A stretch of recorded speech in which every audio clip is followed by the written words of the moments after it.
on the hardwood yesterday, it was an interesting situation here. LeBron James ejected from the Lakers' 121-116 W over the Pistons for striking Detroit big man Isaiah Stewart in the face while jostling for a rebounding position. The hit led to stoppage in action while Stewart, with blood streaming down his face, had to be held back multiple times by Detroit personnel as he tried to confront LeBron James. Following an official review, James was assessed a flagrant 2 foul and ejected. Stewart was assessed 2 technical fouls and ejected, and Lakers guard Russell Westbrook was called for a tech. The ejection was just the second of James' 19-year career. This was ugly, and it could have been even worse, Jay. Look, people are saying Isaiah Stewart looking like right here when the light goes off, the plane lands and the people in the back start trying to make their way to the front. That's what it looked like right there from Stewart. Everyone in the league knows LeBron not a dirty guy. I nearly hit him. As soon as he did it, he looked back at him and told him, "Oh, my bad, I didn't try to do it." I don't know what he was trying to do, but I know nobody on our team, 1 through 15, was having it. You know, we're gonna protect our brother.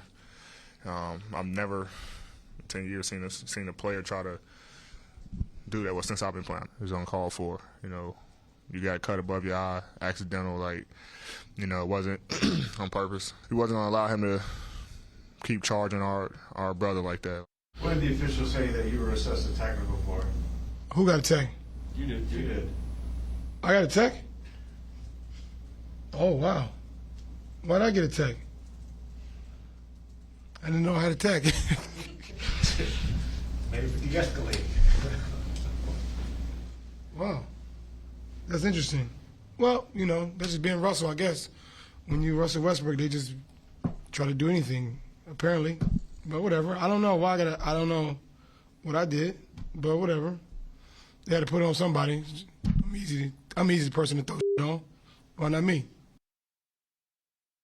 All right, I don't know if I need the third person from Russell Westbrook and Anthony Davis. It was a little more than a cut above the eye, okay, for Isaiah. I mean, he downplayed that tremendously. Yeah, it's bogus. All that from Anthony Davis. I mean, the Russ part's a non-story in this. What it comes down to is the face of the league, LeBron James, one of the greatest of all time, with a cheap shot. And you can't apologize after you deliberately look, try to shake him off, connect with a closed fist across a man's face.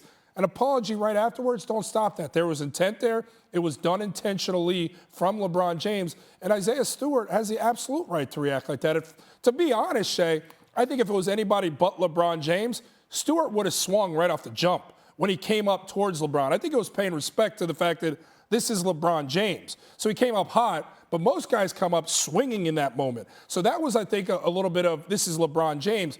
But then when Stewart realized blood was gushing down his face, I think then you realize, like, oh, this will require stitches. This guy really laid one on me. Now I'm really fired up. The more I process what's going on here, the injury that I've taken on, yeah, I'm furious. And I'm glad it didn't get to Malice in the Palace levels. But he had every right to be angry here. Every right. So we were watching this together, and I said to Jordan, all right, Isaiah, relax as you're going to the locker room. Do you really need to have 3 dudes trying to hold you back? Like, what happened, happened. And I understand in the moment being frustrated, and instantly Jay responded to me and was like, no, that was dirty. That wasn't right. Yeah, it wasn't right. But, you know, people look at moments like this and say they can define a game. It certainly did for the Lakers, who were trailing by 10 points in that moment. LeBron gets ejected. Stewart gets ejected. The Lakers become a fortified, galvanized group, go on to win.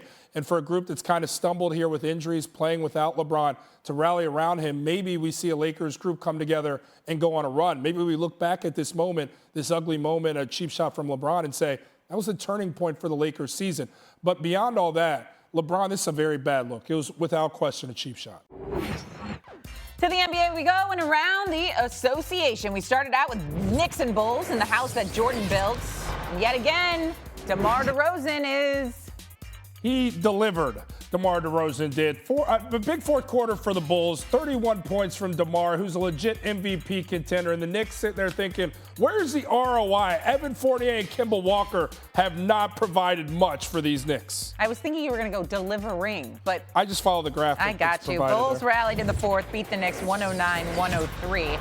Okay, Warriors still rolling, welcoming the Raptors to the Bay Area. And while the Warriors keep winning, so does their future, Jay. It's promising, Shay. When you got guys like Poole and Wiggins doing what they're doing, this Warriors team continues to shine. And oh, by the way, Klay Thompson should be back around Christmas. Hope the league thought it was sweet beating up on these Warriors for the last few seasons. They're back in a big way. Not this year. Poole and Wiggins, first pair of Warriors teammates to have 30 points in a game since Durant and Curry did it. Warriors win 119-104. Clippers hosting the Mavs. Mavs still without Luka. But Paul George on the other side, Jay? What are we going to call him? Poster P. Get up with Greeny. Are you kidding me? An extra step on that man's ladder. Do not jump. You're embarrassing your family if you do. Posterize for all of eternity. Embarrassing your family. Clippers win 97-91. Earlier today, we also talked about LeBron and Isaiah Stewart. And so there's been quite a bit of cheap shots, if you will, going around the sports world. And so this got us to thinking maybe there are some really good cheap shots, especially in the NBA, that we should revisit. Yeah, and look, the list could have been about 50 deep, but I just want to pick out 3 that kind of came to mind quickly to go back and rewind the clock to look at. I think back to 2002. This was one of the funnier ones because in basketball, rarely do you see a high karate kick like you did in 2002 with the Spurs, Wolves, Bruce Bowen, the best defender in the NBA at the time, Wally Zerbiak, a flat-out scorer. How about a kick to the jaw? And that doesn't feel good. Can't feel good right there. No, not at all. That would definitely be considered a cheap shot. Okay, I like that one. You got another one for us? How about we go to 2007? This is Game 4 of the Western Conference Finals. Suns were on their way to a win here. Steve Nash, a 2-time MVP, hip checked by big shot Bob Horry.